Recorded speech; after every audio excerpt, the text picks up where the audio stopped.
सत्संग में हम क्यों आते हैं? हाँ, सत्य जानने के लिए। ठीक है, बहुत सारे लोग सत्संग में जाते हैं, कहते हैं कि हम ईश्वर से मिलने आए हैं, हम ईश्वर से मिलने के लिए गए हैं। तो ईश्वर से मिलना, ईश्वर को पाना, ये सब बहुत जरूरी है। कितने लोग कहते हैं इधर वो सब बैठ जाएंगे, बहन लोग भाई लोग सब बैठ जाएंगे, और भाई लोग बहन लोग सब बैठ जाएंगे। हम जिस काम के लिए आए हैं फिर वो कभी काम रह ना जाए, इसीलिए परमेश्वर के हुजूरी में बड़े ही तत्परता के साथ बैठने का। और अगर आपने सुना ना, अरे दूसरा क्या कहता है, ब्यो छा तो करे मुंजो छा मुखे बुधन जो।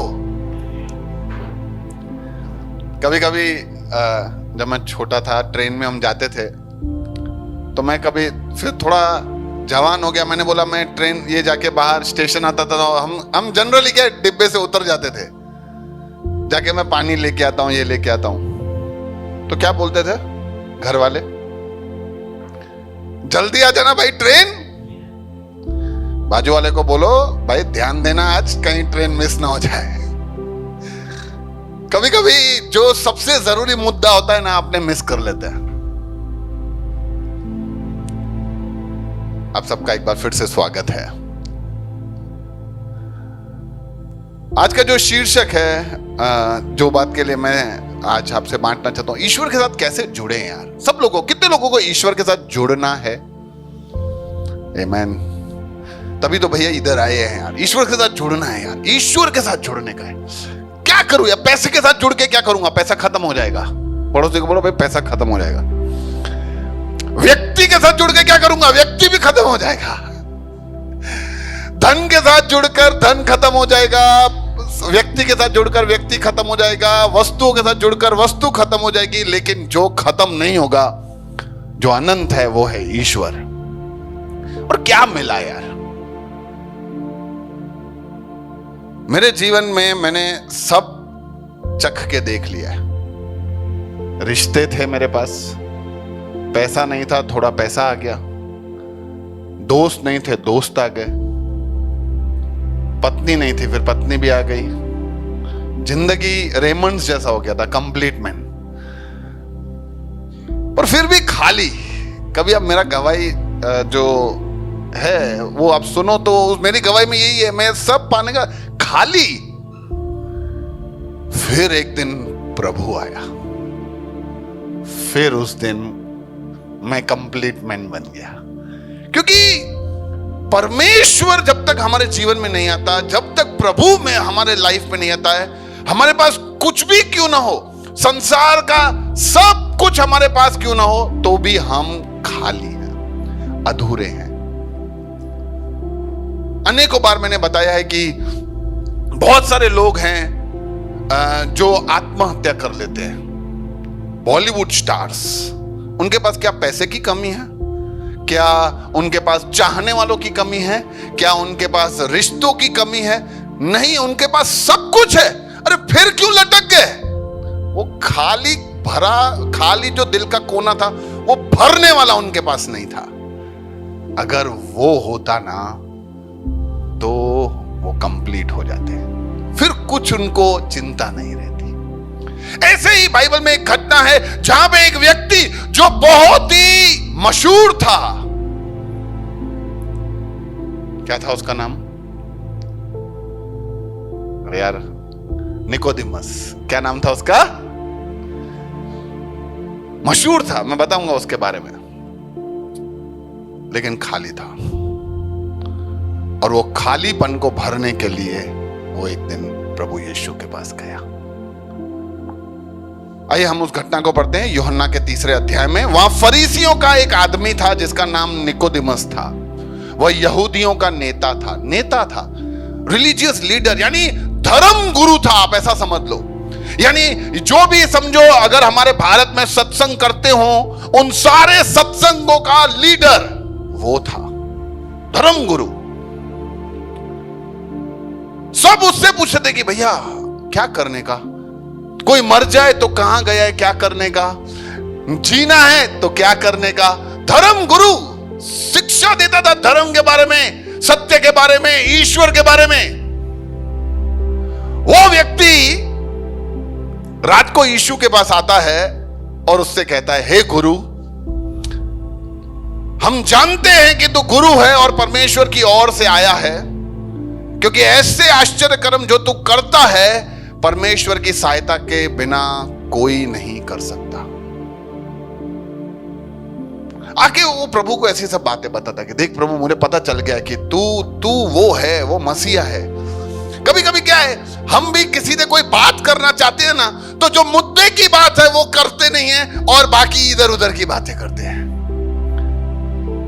जैसे मेरे बच्चों को अगर समझो पिकनिक के लिए जाना है और उनको पूछना है तो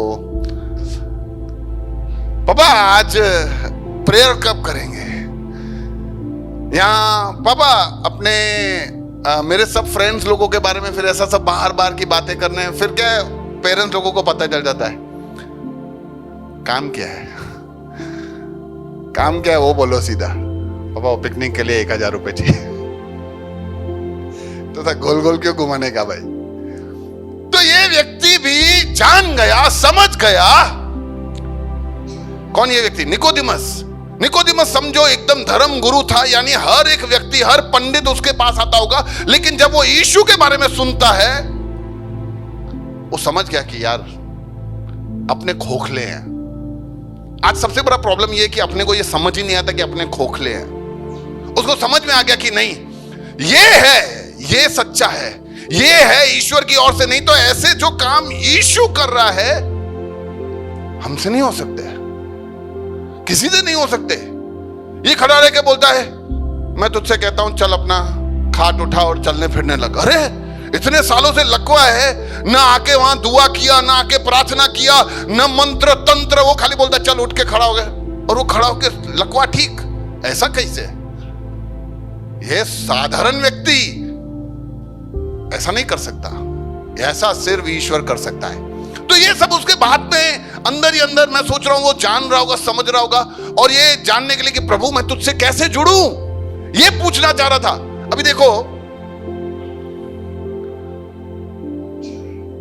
एक गुरु है जो सबके ऊपर है, जहां पे सारा भीड़ उसके पैरों पे आता है, वो व्यक्ति किसी के पास ऐसे जाके कैसे पूछ सकता है मैं आपसे कैसे जुड़ूं? क्योंकि सारा संसार क्या चाह रहा है कि मैं इस गुरु से जुड़ूं। ये जो था फरीसियों का नेता, लीडर, ये यीशु के पास जाता है, मन में ये सोच रख के जाता है कि मैं यीशु से कैसे जुड़ूं।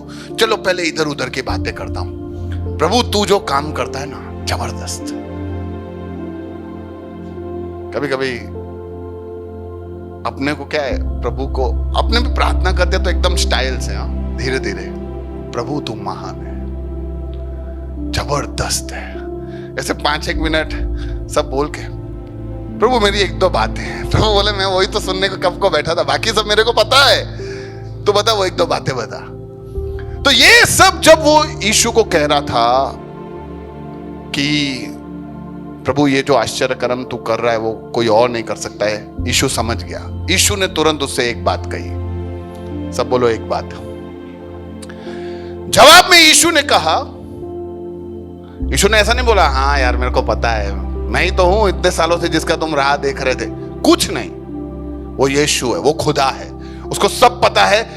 ईश्वर को सब पता होता है कि हम उसके पास क्यों आए हैं। आज यहां पे आप क्या मन में आस्था रख के आए हो मेरे को नहीं पता है, लेकिन ईश्वर को पता है। और तब यीशु उससे कहता है, सच सच मैं तुझे कहता हूं, सत्य सत्य मैं तुझे बताता हूं, यदि कोई व्यक्ति नए सिरे से जन्म ना ले तो वह परमेश्वर के राज्य को नहीं देख सकता। सब बोलो नया जन्म। यीशु कहता है भाई देख निकोदिमस, नया जन्म लेना पड़ेगा। क्या करना पड़ेगा? नया जन्म। बहुत बार जिंदगी में कभी कभी ऐसी परिस्थितियां आ जाती है ना, तो लोग हमें बोलते हैं भाऊ 9 जन्म उठाना बंद है, ये कब बदलेगा? अगले जन्म में बदलेगा, इसमें इसका कोई चांस नहीं। क्योंकि ईश्वर नहीं है ना, इसीलिए हमारे पास कोई चांस नहीं होता है। यह व्यक्ति गया, यीशु ने बोला नया जन्म लेना पड़ेगा, नया जन्म। मैं आज कुछ समय इस नए जन्म के बारे में मैं चाहता हूं कि हम आज इस नए जन्म के सच्चाई को जाने समझें कि क्या है नया जन्म का अर्थ क्या है, किसको नया जन्म बोलते हैं, कितनों को नया जन्म मिल चुका है जहां यहां बैठे हुए हैं, और कितनों को मिलना चाहिए और कितनों को मिलेगा। आज इस नए जन्म के बारे में सीखेंगे।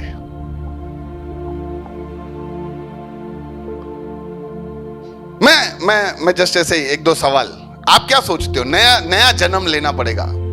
यीशु उसको कहता है निकोदेमस को, भाई नया जन्म लेना पड़ेगा। क्या समझते हैं हम उससे? क्या नया जन्म लेना पड़ेगा? रीबर्थ। क्या? रीबर्थ यानी फिर से नया जन्म, फिर से नया। थोड़ा और स्पष्टता से मतलब कैसे दिलीप भाई? क्या मृत्यु करनी है तेरी, भाई मृत्यु होगी और फिर जो तू नया जन्म लेगा उसमें तेरे को ऐसे होना पड़ेगा तेरे साथ।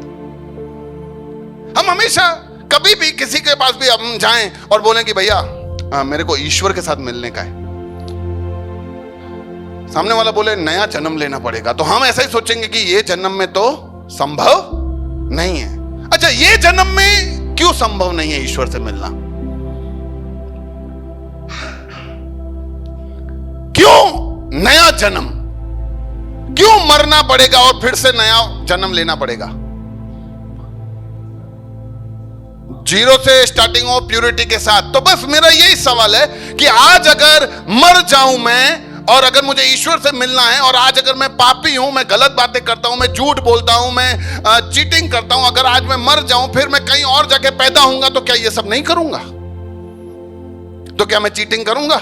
हाँ करूंगा। मैं झूठ बोलूंगा? हाँ बोलूंगा। तो फिर अगर वो जन्म में जाके मुझे ईश्वर से मिलना है जहां पे मैं वैसा ही हूं जैसा आज हूं, तो यही जन्म में क्यों ना मिलूं? तो पहली बात जब हमें समझना चाहिए कि ये नया जन्म, ये वो जन्म नहीं है जहां पे हमें मरना है और फिर कोई दूसरा जन्म हमें लेना पड़ेगा। इसलिए बहुत सारे लोग ऐसा ही सोचते हैं कि पहले मौत होगा, ॿियो जन्म मिलंदव तव्हांखे, फिर उसमें तुम ईश्वर से मिल सकते हो। सॉरी, पड़ोसी को बोलो मौत के बाद दूसरा जन्म में तुम ईश्वर से नहीं मिल सकते। फिर से थोड़ा जोर से उसको बोलो दूसरा जन्म है ही नहीं। कोई ऐसी आशा में मत रहना जो है ही नहीं।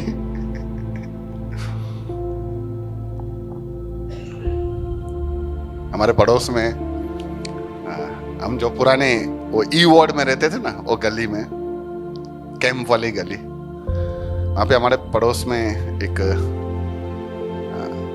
बहुत ही मध्यम वर्गीय वाले परिवार रहते थे। बहुत उनके पास तंगी होती थी, लेकिन किसी ने उनको बोला कि तुम्हारे घर के जमीन के अंदर है ना एक बहुत बड़ा मटका है और उसके अंदर बहुत सारा सोना गड़ा हुआ है। और बहुत सारे, फिर जब सब लोग वहां से मकान बेचने लगे तो उनके पास अच्छे डील्स है, लेकिन उन्होंने बेचा नहीं, इसी आशा में कि एक दिन वो घड़ा उनका जिंदगी बदलेगा। और फिर जब एक दिन सब खुदवाया तो बहुत सारी मिट्टी निकली, तो और क्या निकलेगा जमीन से? तो मैं ये बताना चाह रहा हूं कि अगले जन्म में, नेक्स्ट जन्म में, हाँ अभी तो मैं कैसा भी जी लूं, बे जन्म में सुठो वलनम। अरे भाई, ऐसी कोई आशा रखना ही नहीं जो है ही नहीं।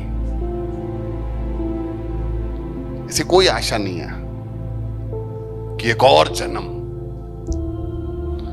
तो यानी पहली बात, नया जन्म जहां पे मैं मर जाऊंगा और फिर दूसरा जन्म, ऐसा है ही नहीं। उसका मैंने कारण आपको समझाया। कारण क्या है कि मुझे ये जन्म में अगर ईश्वर नहीं मिल सकता, क्योंकि अगर उसका कारण है कि मैं पापी हूं, मैंने गलत काम किए हैं, मैंने बुराई की है, इसीलिए मुझे नया जन्म लेना पड़ेगा, तो मैं मरकर फिर जो नया जन्म लूंगा उसमें भी वही सब करूंगा। उसमें भी मैं झूठ बोलूंगा, उसमें भी मैं दगाबाजी करूंगा, उसमें भी चीटिंग करूंगा। तो इसीलिए वो जन्म और ये जन्म दोनों सेम ही हैं, तो फिर नया जन्म लेने का कोई मतलब ही नहीं है, पहली बात। दूसरा आप क्या सोचते हो, नया जन्म किसको बोलते हैं? हाँ, इंसान का 360 डिग्री। अरे यार सब दिलीप भाई जवाब दे रहे आज था।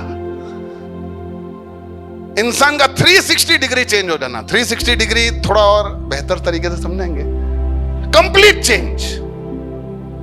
यानी इंसान पहले गलत तरीके के, गलत संगति में, गलत माहौल में, गलत चीजों में रहता था। अब वहां से निकलकर एक साफ सुथरे जगह, एक साफ जगह, एक सही जगह, एक सही चरित्र, एक सब कुछ करने के बाद वैसा बन गया है।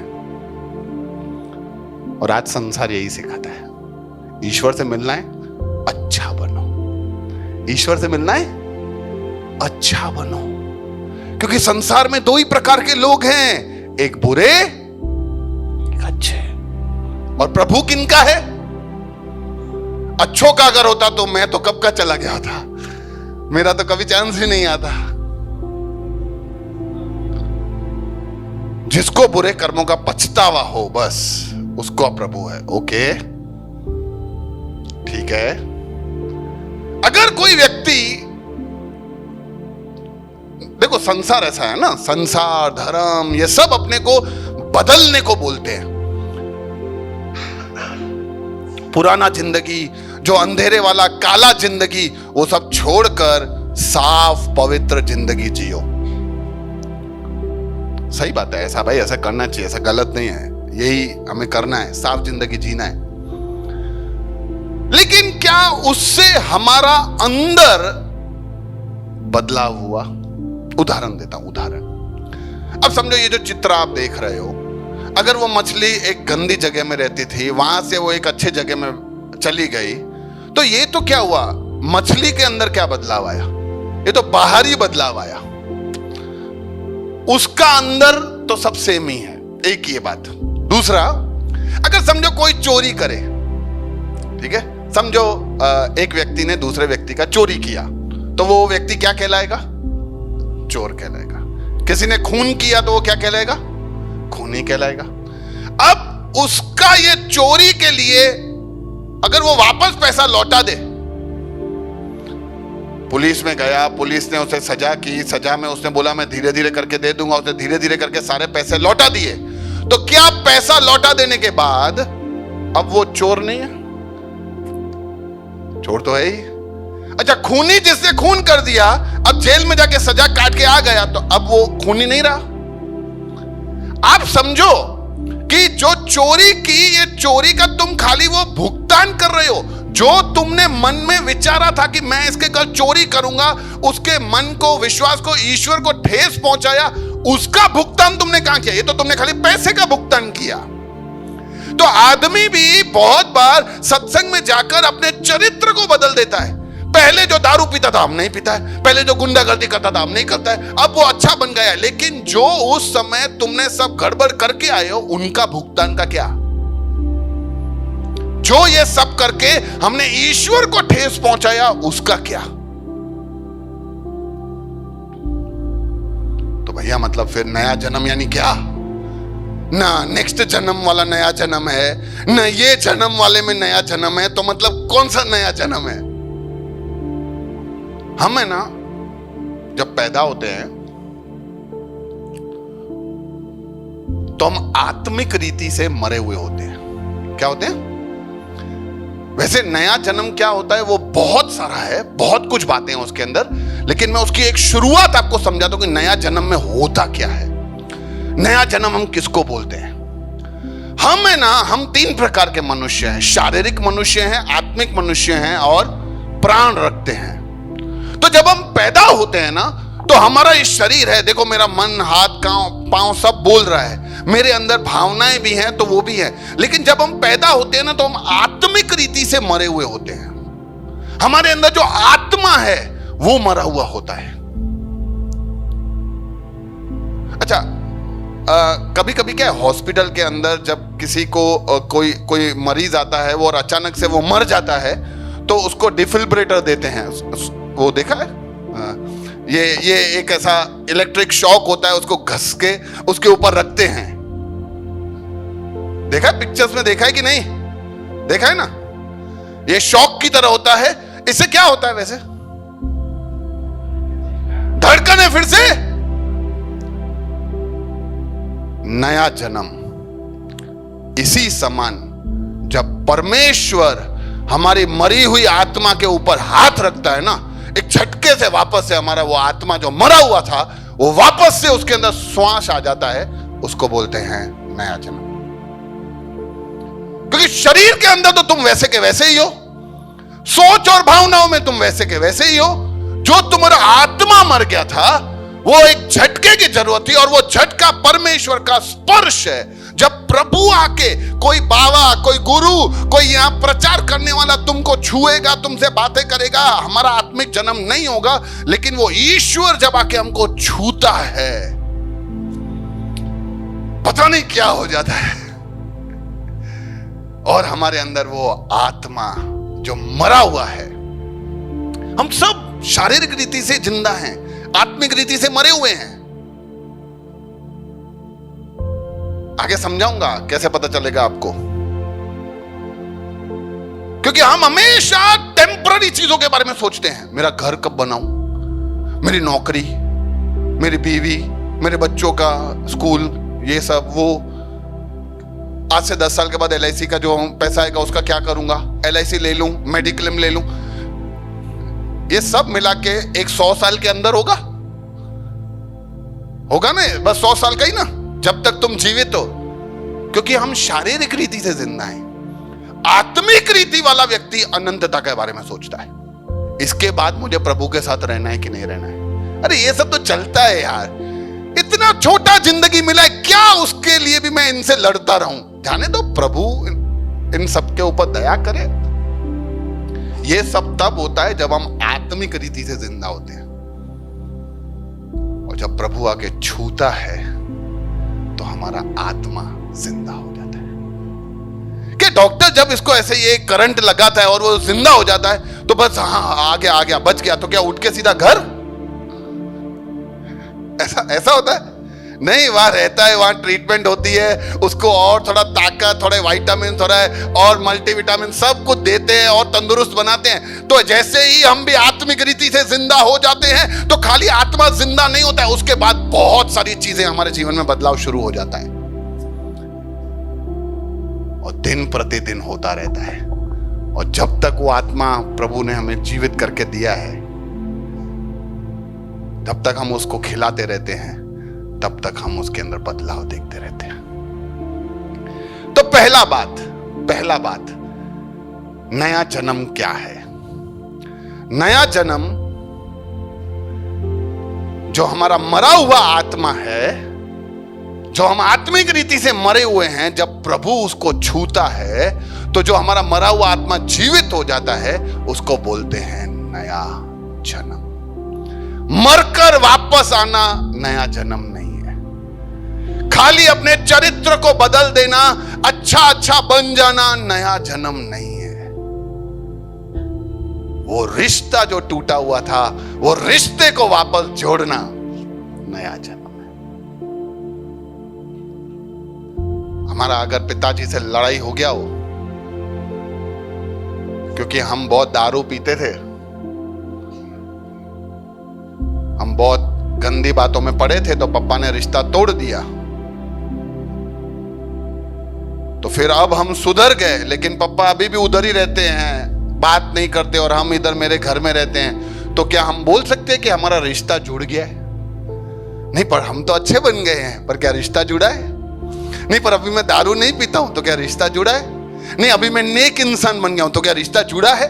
नहीं, रिश्ता तब जुड़ा है जब पिता माफ करे और अपने को अपना ले, उसको बोलते हैं रिश्ता जुड़ा है। तो वो ही होता है जब हम नए सिरे से जन्म लेते हैं।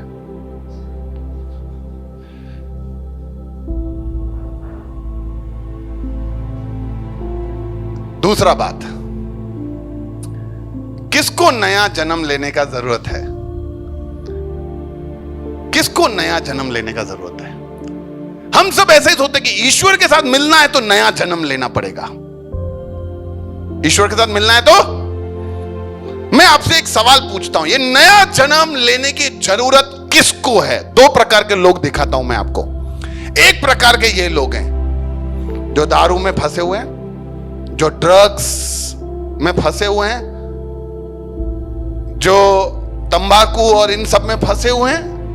और दूसरे लोग जो लोगों की मदद करते हैं, बच्चों की सेवा करते हैं, अनाथों को खाना खिलाते हैं, गरीबों की सेवा करते हैं।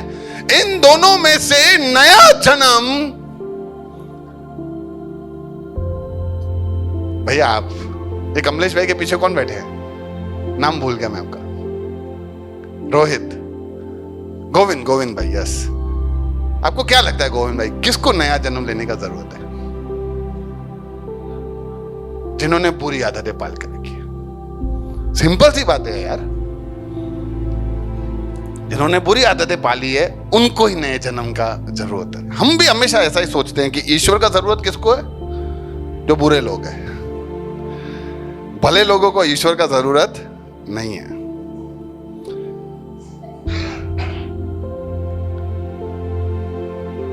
लेकिन ये नया जन्म का बात हो रहा है।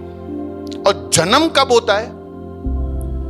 जब पहले कुछ नहीं था, मौत जैसी अवस्था थी। तो बड़ा ही सिंपल सवाल है, जो कोई भी मरा हुआ है उसको नए जन्म की जरूरत है।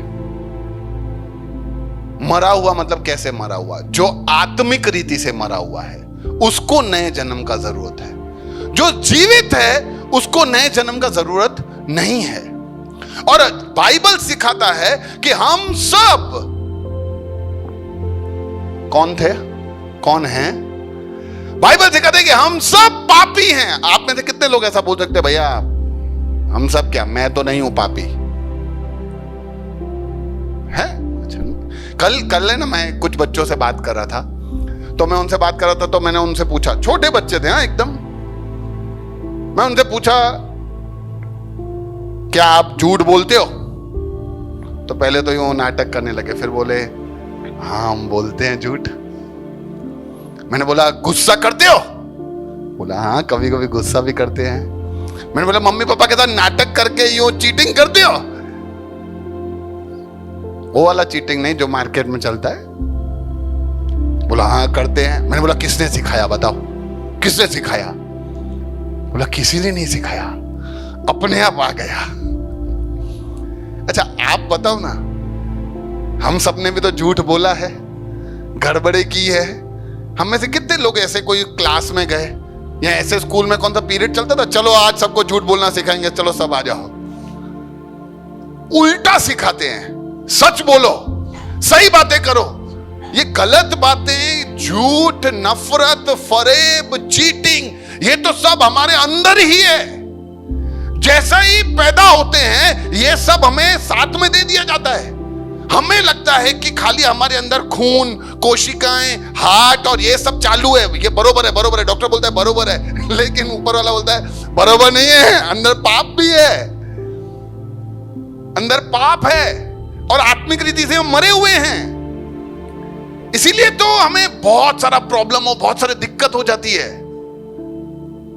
इसीलिए जो अच्छे लोग होते हैं, अब ये निकोदेमस कौन था? ये फरीसियों का नेता था, धर्म गुरु था। मैं मानता हूं ये बहुत अच्छा जिंदगी जीता होगा, लोगों की सेवा करता होगा, लोगों की भलाई करता होगा, लोगों के घर जा जाकर उनकी कोई जरूरत होता होगा उनके लिए प्रार्थना करता होगा, दुआ करता होगा, ईश्वर के लिए भी काम करता होगा। लेकिन उसको पता चल गया यार कुछ तो खाली है, और ये सब अच्छे काम करने से कभी भरा नहीं है। आज तक कभी मन में ऐसा आया नहीं है कि मैं ऊपर जाऊंगा ना तो ईश्वर के साथ ही मिल के रहूंगा। ऐसा कभी मेरे भी मन में नहीं आया था। भले अगर मैं ईश्वर से नहीं मिलता और मैं मर जाता तो मेरे घर वाले वहां लिखवा देते स्वर्गीय गिरीश लालवानी, वो ही नक्की कर देते हैं कि मैं स्वर्ग में जाऊंगा। पर मुझे कभी भी यह बात का एहसास ही नहीं था कि मैं ईश्वर से जाके मिलूंगा और वो मुझे अपने साथ रखेगा, जब तक मैं ईश्वर से जुड़ा नहीं, जब तक मैंने नया जन्म लिया नहीं। इसीलिए हमें यह समझना चाहिए कि अच्छे हों कि बुरे हों, हम सबको ईश्वर का जरूरत है और हम सबको नया जन्म का जरूरत है। क्योंकि जब तक हम आत्मिक रीति से मरे हुए हैं तब तक तो हम मरे हुए ही हैं, और नया जन्म उनको लेना है जो मरे हुए हैं। मौत का मतलब पता है आपको? मौत यानी क्या होता है? वैसे मौत में होता क्या है? हमने बीच में सीखा था। मौत यानी क्या, किसी को याद है? मौत यानी अलग हो जाना। मौत यानी अलग हो जाना। तो जब हम पैदा होते हैं ना, तो हम आत्मिक रीति से ईश्वर से अलग होते हैं। हम ईश्वर से जुड़े हुए नहीं होते। ऐसा नहीं है कि बच्चे जो होते हैं वो भगवान होते हैं या ईश्वर होते हैं, फिर वो बड़े बड़े बड़े होते होते फिर ईश्वर से दूर चले जाते हैं। नहीं, ऐसा नहीं होता है। हर एक जना पापी है, क्योंकि हर एक जने ने पाप किया है। ये तो हमारे अंदर ऐसा सिखाते कि नहीं, बच्चे सब ईश्वर होते हैं, फिर बड़े होते हैं, तो बड़ा होते होते पापी कैसे बन गया वो? उनकी मासूमियत से हम नहीं बोल सकते कि वो ईश्वर है कि नहीं है। हम सब आत्मिक रीति से मरे हुए हैं। आज मैं यहां पे आप में से किसी को बोलूं ईश्वर से बात करके जरा मुझे बताओ, तो क्या आप बात करके बता सकते हो? नहीं, क्योंकि ईश्वर आत्मा है, और उस आत्मा से बात करने के लिए हमारे पास भी तो आत्मा होना चाहिए। बात कैसे करोगे? कनेक्शन कहां है? जैसे ये चलो ये क्या नाम है, विकास भाई, आप वहां से मुझे अट्टम शट्टम कुछ भी बोल के मेरे शरीर को नुकसान पहुंचा सकते हो? भगवान भाई आप कर सकते हो? कोई भी इधर आप में से बैठा है जो वहां से कुछ भी बोल के मेरे शरीर को नुकसान कर सकता है? गोविंद भाई आप नहीं? क्यों नहीं?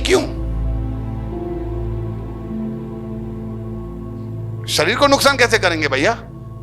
क्या आप अपने शरीर से मेरे शरीर का नुकसान कर सकते हो? आप समझे? क्या आप बोलकर ऐसे शब्दों से मेरे दिल को चोट पहुंचा सकते हो? हाँ।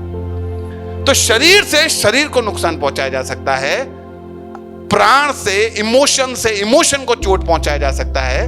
वैसे ही परमेश्वर आत्मा है, उससे अगर हमें बात करनी है, उससे जुड़ना है, हमारे पास आत्मा होना चाहिए। और वो आत्मा तो है ही नहीं, वो तो मरा हुआ है। और हम सब पैदा होते ही आत्मिक रीति से मरे हुए होते हैं, तो कैसे उस ईश्वर से बात करेंगे? बहुत सारे लोग आप सुनते होंगे कि ये बोला कि प्रभु ने मुझसे बात किया। कैसे बात किया? क्योंकि उनका आत्मा जिंदा है, अपना आत्मा मरा हुआ होता है, अपने को हमेशा चिंता रहता है। पर जैसे ही नया जन्म होता है, जैसे ही प्रभु आके छूता है, वो हमारा मरा हुआ आत्मा जीवित हो जाता है, और फिर हम प्रभु से जुड़ जाते हैं। हालेलुया। तो पहला सवाल क्या था मेरा? नया जन्म क्या है? जो मरा हुआ है उसको जीवित करना। करेगा कौन? परमेश्वर। दूसरा, नया जन्म किसको मिलेगा, किसको जरूरत है? तो जो भी आत्मिक रीति से मरा हुआ है उसको नया जन्म का जरूरत है। तीसरा सवाल, भैया समझ गए, अच्छा बताया आपने, मजा आया। नया जन्म बढ़िया लग रहा था। काय को लेने का जरूरत ही क्यों है मुझे नया जन्म लेने की? क्यों लूं मैं नया जन्म? देखो, परमेश्वर आत्मा है। ध्यान से सुनना है ये बात, ध्यान से, चूक मत जाना। परमेश्वर कौन है? आत्मा। जब हम नया जन्म लेते हैं तो हमारे अंदर बदलाव क्या होता है? जो मरा हुआ आत्मा है वो जीवित हो जाता है। तो जब हमारा नया जन्म होता है तब हमें पता चलता है कि परमेश्वर कौन है, परमेश्वर की बातें क्या है, आत्मिक दुनिया क्या है, आत्मिक बातें क्या है। उसके पहले हमें जो भी पता है वो सब सही नहीं हो सकता है। हमें पता ही नहीं चल सकता कि कौन है ईश्वर, उसकी रहमत, उसकी दया, उसका अनुग्रह क्या है। हम ऐसा ही सोचते कि मेरे को भैया घर मिल गया ना, ईश्वर मेरे पे बहुत मेहरबान है। भैया मेरे बेटे को नौकरी मिल गई, ईश्वर मेरे पे मेहरबान है। अरे भाई बस ये तो शारीरिक बातों से हम सोचते हैं, आत्मिक बातों से नहीं सोच सकते। प्रभु यीशु ने क्या बताया था निकोदेमस को कि नया जन्म क्यों चाहिए? प्रभु ने कहा कि मैं तुमसे सच सच कहता हूं, यदि कोई नए सिरे से नया जन्म ना ले तो वो परमेश्वर के राज्य को, परमेश्वर का राज्य किधर है? किसी को पता है किधर है? कौन से देश में है? ये पता ही नहीं चल सकता हमें कि परमेश्वर का राज्य, क्योंकि परमेश्वर आत्मा है, यानी उसका राज्य आत्मिक राज्य है। तो परमेश्वर का राज्य, परमेश्वर कौन है, उसके बारे में हम नहीं जान सकते जब तक हमारा नया जन्म नहीं होता। उसके लिए एक आपको उदाहरण देता हूं। एक जानवर है जिसका नाम है आय। कितनों ने उसके बारे में सुना है? ये क्या है? ठीक है, चलो एक एक्सपेरिमेंट, आंखें बंद करो, करो करो करो। मैं जानवर का नाम ले रहा हूं, आय। आप सोचो उसके बारे में, आपको क्या लगता है वो जानवर कौन है, कैसा होगा? सोचो, सोचा किसी ने? ओके, 4-5 तो मेरे को प्रोनाउंसिएशन सुनने पड़े थे कि ये बोलते क्या है इसका। आई बोलते हैं, कहीं कहीं आई बोलते हैं, कहीं पे आय बोलते हैं। ठीक है, ये जानवर के बारे में किसी ने नहीं सुना है। ओके, अब आपने पहली बार नाम सुना आय जानवर, अब आपने मन में विचारा भी, बोलो ना दीपिका बेन, क्या विचारा आपने? क्या आया आपके मन में? नहीं, जानवर को जब आपने विचारा तो आपने कैसा होगा, आपने क्या विचारा? पता नहीं। गाय की दूसरी प्रजाति। ओके, इन्होंने एक गाय के समान देखा। ओके, और कोई? रेंग रहा है, मतलब एक सांप के समान या कोई बिच्छू के समान, ऐसा जबरदस्त विचार है। आप और कोई? अरे विचारा कि नहीं? आपने आंखें बंद करके विचारा कि नहीं विचारा? बहुत बड़े सींग हैं उसके।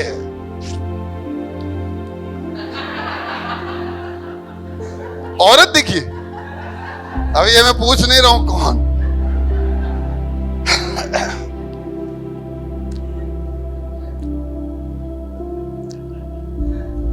चलो दिखाता हूं। ये है वो जानवर असली में। अब आप समझो ये मैं क्या बताना चाह रहा था। जिसके बारे में तुम्हें कुछ पता ही नहीं है, तो क्योंकि हम आत्मिक रीति से मरे हुए होते हैं ना, तो जैसा हमें पता चलता है वैसा हम उसको बना देते हैं। तो जब हम आत्मिक रीति से मरे हुए होते हैं तो ईश्वर के बारे में कुछ पता नहीं है, तो जैसा हमारे मन में आता है वैसा ईश्वर बना देते हैं, जैसा भी भाया, क्योंकि हम आत्मिक रीति से मरे हुए हैं। इसीलिए हमने उस ईश्वर की महिमा किसी भी वस्तु, व्यक्ति, जीव, जंतु उनको दे दी, क्योंकि हम आत्मिक रीति से मरे हुए हैं, और मरे हुए हैं आत्मिक रीति से, तो आत्मिक के बारे में हमें कुछ पता ही नहीं है, इसलिए जैसा समझ में आता है वैसा कर देते हैं। ये जानवर को तो अक्ल नहीं है, लेकिन ईश्वर को बहुत है। वो बुद्धि का स्रोत है। वो महिमा में, तेजो में ईश्वर जब ऊपर से देखता होगा कि मेरा बेटा क्या बना रहा है मेरे लिए, और बोलता है कि मैं ये हूं, तो उसको गुस्सा आता होगा। क्या है यार ऐसा? What is this? मैं हूं नहीं, वो तू बना कैसे रहा है?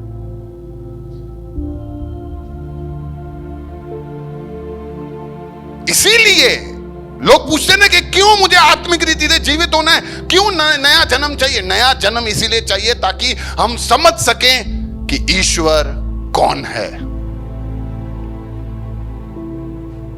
हम समझ सके कि ईश्वर का प्रतिमा बनाना चाहिए कि नहीं बनाना चाहिए। हम समझ सके कि ईश्वर के साथ हम कैसा व्यवहार कर सकते हैं।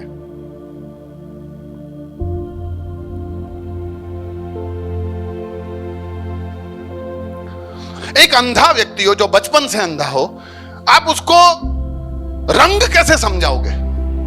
उसको बोलोगे लाल कलर, तो वो क्या मन में क्या विचारेगा? हाँ, उसको ब्लैक कलर कैसे पता चला? अब समझे? उसको कैसे पता चला ये काला कलर है? हम उसको ऐसा बोल सकते हैं जो तेरे को दिख रहा है ना वो ब्लैक ही है। वो बोलेगा मेरे को तो दिख ही नहीं रहा है। कैसे समझाओगे? सेम वस्तु है। जब तक हम आत्मिक रीति से जिंदा नहीं होते, जब तक नया जन्म लेते नहीं, ईश्वर के बारे में समझना मुश्किल हो जाता है। लेकिन हम जैसे ही चाहत दिखाते हैं, निकोदिमस की तरह जब हम पूछते हैं कि यार अच्छा लगा, यार सच्चा लगा, एकदम मन को शांति मिली, पता चला कि आप जो बोल रहे थे वो सही है, और जानने का है मेरे को, प्रभु प्रकट कर देगा। वो मरा हुआ आत्मा परमेश्वर जीवित करेगा। ये मरा हुआ आत्मा अगर जीवित हो जाता है ना, तो ये ईश्वर के लिए फायदेमंद नहीं है, ये अपने लिए फायदेमंद है। तब हम ईश्वर के खिलाफ कुछ काम नहीं करेंगे, क्योंकि पता चल गया कि उसकी मर्जी क्या है, उसको चाहिए क्या, वो क्या हमसे अपेक्षा रखता है।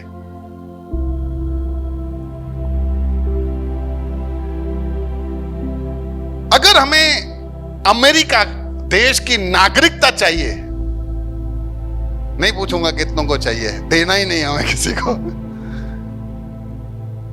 अगर हमें अमेरिका देश की, यूएसए की नागरिकता चाहिए, सिटीजनशिप, तो सबसे आसान तरीका क्या है?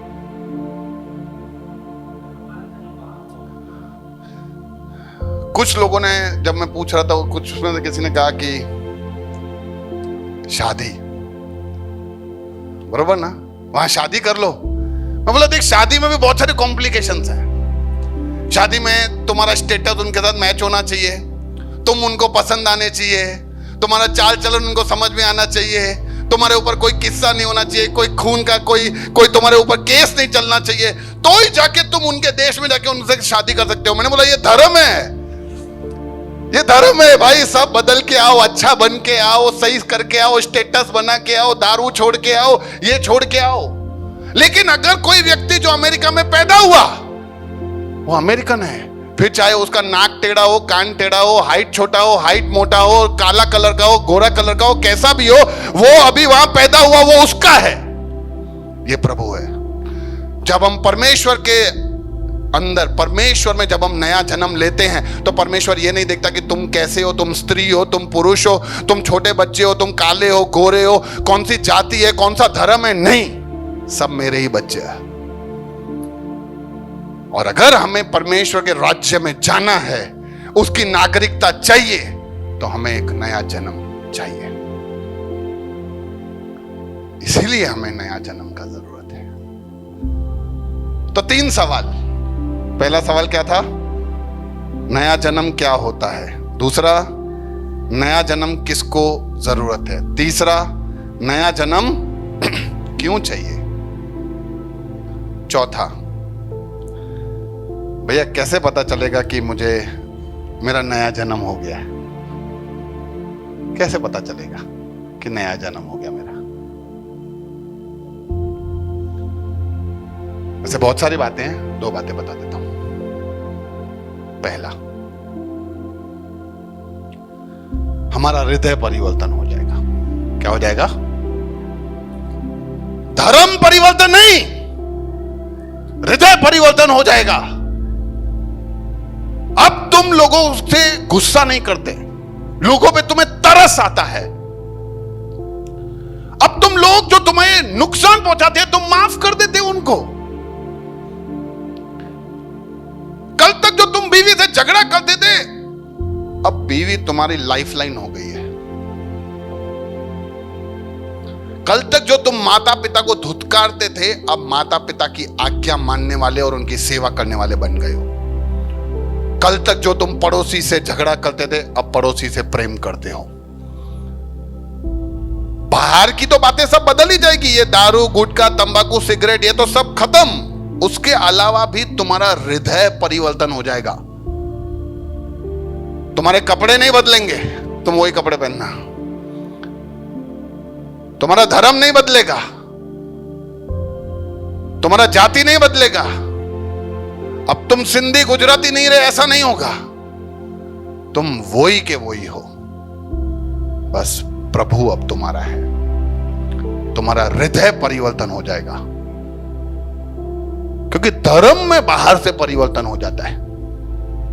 अगर मैं क्रिश्चियन धर्म को अपना लिया होता ना, तो आज यहां पे जो मैं खड़ा हूं ये जीन्स टी शर्ट में नहीं होता, ये बड़ा सा व्हाइट कलर का चोगा वोगा देखते हैं, थोड़ा दाढ़ी वाड़ी भी होता, थोड़े अच्छे बाल, थोड़ा ये बड़ा सा इधर गले में क्रॉस लगाए, कोई बदलाव नहीं, सेम। जो बदला है वो अंदर बदला है। तो जब अपने अंदर सब बदलाव शुरू हो जाए ना, जब प्रभु के छुअन के बाद जब हमारे अंदर बदलाव होता है ना, तब हमें आइडिया आ जाता है, एहसास हो जाता है कि हमारा नया जन्म हुआ है।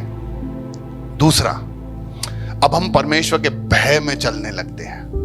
अब हम परमेश्वर के भय में चलने लगते हैं। पहले परमेश्वर से डर लगता था, रात को दीवा बत्ती नहीं करते थे, अरे यार मैं भूल गया, प्रभु मेरे को दंड देगा। अरे काहे का दंड देगा यार, वो तुम्हारा पिता है।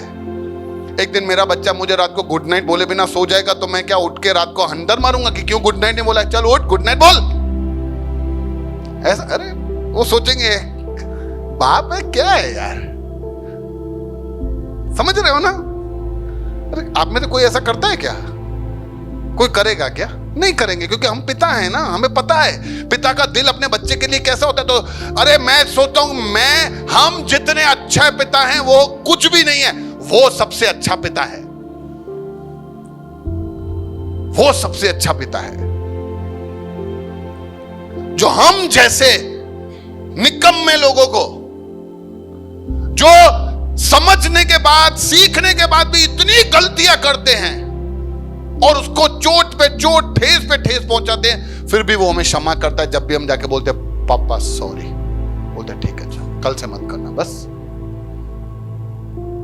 हमारा नया जन्म हुआ है, कैसे पता चलेगा? हम परमेश्वर के भय में चलेंगे, हमें उसे डर नहीं लगेगा, हम उसका आदर सम्मान करेंगे। आज हमें कोई बोलेगा कि चल कोई अच्छा मूवी देखते हैं, मस्त है, जबरदस्त है, गंदी मूवी है, मजा आएगा तेरे को, हम बोलेंगे यार रहने दे, नहीं देखना है। क्यों? मेरे पप्पा को ठेस पहुंचेगा यार, मुझे मेरे पप्पा का इज्जत प्यारा है। दुकान में बैठे हो, वहां पे 10,000 रुपए पड़े हैं, कोई नहीं देख रहा है, बाजू वाला बोल रहा है चल चीटिंग करके 5-5 हजार रुपए ले लेते हैं, बोलते हैं नहीं यार मेरे पप्पा को ठेस पहुंचेगा, न मैं लूंगा न लेने दूंगा, तू भी मत कर, वो तेरा भी पापा है। हमारा पूरा परमेश्वर के लिए हमारा जो समझ है वो पूरा बदल जाता है, क्योंकि नया जन्म हो गया ना। पहला अगर नया जन्म नहीं हुआ होता ना, तो वहां पे 10,000 रुपए अगर आपको जरूरत होती और वहां पे कोई गले में 10,000 रुपए आपका बॉस छोड़ के गया होता, तो आप 10,000 लेके बोलते धन्यवाद प्रभु तूने तो दिला दिया। ये नया जन्म नहीं हुआ ना, ये तुम्हारा ही जन्म है, वो तुम्हारा ही चीटिंग है। लेकिन जैसे नया जन्म हो जाता है, आत्मा जीवित हो जाता है, तब आत्मा प्रभु से बात करेगा, आत्मा बोलेगा कि क्या यार बंद कर, कोई देखेगा तो ले जाएगा, तुम ईमानदार बनोगे। बिल्कुल नया जन्म हो गया है, कैसे पता चलेगा? इन दोनों बातों से हमें पता चल सकता है कि ये नया जन्म हो गया है। हम बड़े आराम से प्रेम करेंगे। देखो मैं ना, रूल्स और रेगुलेशंस होते हैं ना, वो हमें मजबूर कर सकते हैं कुछ करने के लिए, हमारे दिल को नहीं बदल सकते। अगर समझो मैं मेरी बेटी को बोल दूं आज के बाद अगर तूने प्रिंस को एक भी शब्द बोला मैं तुझे बहुत पीटने वाला हूं, अगर मैं ऐसा स्टेटमेंट घर में बोल दूं, तो क्या अब वो प्रिंस को, मेरे छोटे बेटे को नहीं मार रही है, उसको कुछ बोल नहीं रही है, तो क्या इसका मतलब ये है कि अब वो उससे प्रेम करती है? नहीं, ये तो फिर बोलते नहीं रही, ये तो प्रेम ही हुआ ना। नहीं, ये है डर, और इसको बोलते हैं धर्म, और ये है कानून जो हमें डरा डरा के काम करता है। हृदय परिवर्तन नहीं कर सकता वो हमारा, हृदय परिवर्तन सिर्फ प्रभु कर सकता है। फिर कोई बोले कि ना बोले, हम प्रेम करेंगे। आमीन, हालेलुया। आखिरी बात, नया जन्म कैसे पाएं? हमने ये देख लिया कि नया जन्म क्या होता है, हमने ये देख लिया कि नया जन्म का जरूरत किसको है, हमने ये देख लिया कि नया जन्म क्यों चाहिए, हमने ये भी देख लिया कि नया जन्म हो गया है, कैसे पता चलेगा? आखिरी बात, नया जन्म कैसे पाएं? निकोदिमस ने कैसे पाया?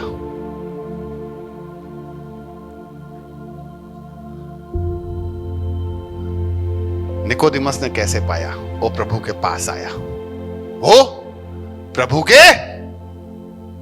समझ गया कि इसको नए जन्म का जरूरत है। मैं इसको बता के तो दे रहा हूं, उसको गले लगा के उसको बोल भी दिया कि तेरा नया जन्म के लिए मैं तरस रहा हूं, मैं चाहता हूं कि तेरा नया जन्म हो।